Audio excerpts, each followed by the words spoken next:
ভাই আপনারা আবার কেউ বলেন না যে নাটক করতেছি। এই যে আমরা হচ্ছে ছাদে আজকে কই মাছ ভাজি করব। সবাই দেখি ডিম ভাজি করতেছে, ডিম ভাজি করছিলাম এর আগের বার। এবার চিন্তা করছি হচ্ছে কই মাছ ভাজি করব, দেখি হয় কি না।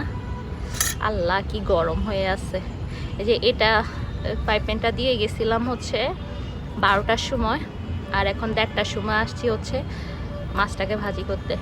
অনেক গরম হয়ে আছে, এটা টাচ করা যাচ্ছে না। দেখি আগে কই মাছটা ম্যারিনেট করে নেই। মাছটাকে হচ্ছে এখন হলুদ মরিচ লবণ দিয়ে ম্যারিনেট করে নিচ্ছি।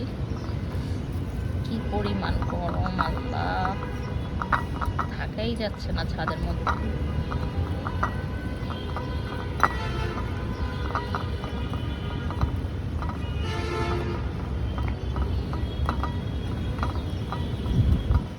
এখন হচ্ছে কই মাছটা ম্যারিনেট করে নিচ্ছি আর এই যে ভেজে দিব। আল্লাহ বিসমিল্লাহ বিসমিল্লাহ। সুবহানাল্লাহ সুবহানাল্লাহ। দেখছো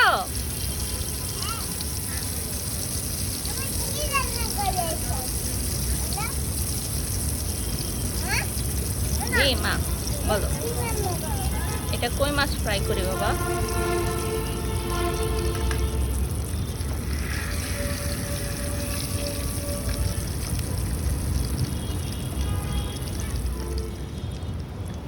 কই মাছটা হোক, আমি একটু হচ্ছে রোদের থেকে দূরে সরে যাই। এই যে আমার কাছে মনে হচ্ছে যে মাছের একটা পাশ হয়ে গেছে, কারণ অনেকক্ষণ আমি হচ্ছে এভাবে রোদের মধ্যে রেখে সরে গেছিলাম, এভাবে আস্তে আস্তে হচ্ছিল। দেখি হয়েছে কিনা চেক করে দেখি। ওয়াও, হয়ে গেছে এক পাশ। মাশাআল্লাহ মাশাআল্লাহ। কিন্তু এটা ভালোভাবে ভিতরে পাকছে কিনা জানি না, ভিতরে ভালোভাবে কুক হয়েছে কিনা। এখন এই পাশটা হোক, তারপরে বোঝা যাবে। তো এই পাশটা দিয়েও আমি হচ্ছে সরে যাব, কারণ যেই পরিমাণ রোদ, এখানে বসে থাকা সম্ভব না।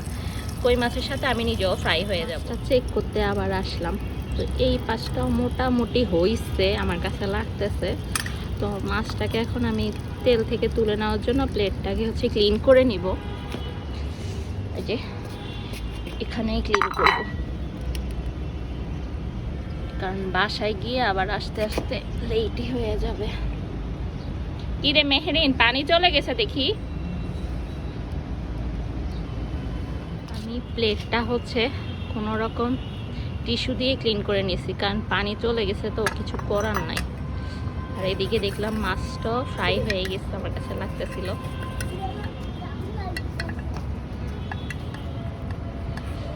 এই জন্য আমি হচ্ছে এখন একটু ছায়াতে নিয়ে আসছি।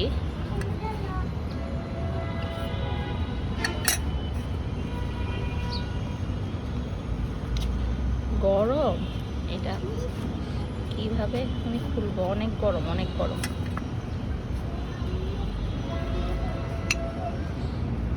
এই যে দেখেন ভিতরে কিন্তু সুন্দর ক্লিন হয়েছে, কিন্তু অনেক সময় লাগে ভাই, অনেক সময়, প্রায় 2-3 ঘন্টা সময় লেগে যায় এই একটা মাছ ফ্রাই করতে। ভিতরে ভালোভাবে হয়েছে কিনা বুঝতেছি না, একটু খেলে বোঝা যাবে।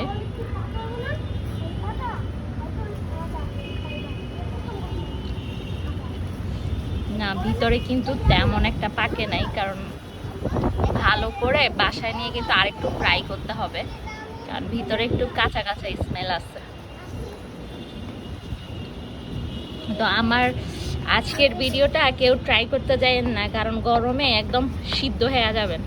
আমি 3 ঘন্টা যাবৎ গরমে আমার অবস্থা পুরাই খারাপ হয়ে গেছে।